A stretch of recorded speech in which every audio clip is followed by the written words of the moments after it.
খুব শখ ছিল বিয়ের পরে অনেক কিউট একটা বাবু হবে, সারাদিন ওরে আদর করবো।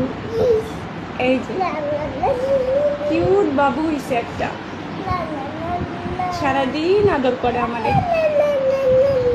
কেমনটা লাগে, কেমনটা লাগে। ওর জায়গায় যদি এখন ওর বাবা হইতো, কিয়ামত বাদাই দিতাম এতক্ষণে। আমার চুল শেষ। এই যে এই যে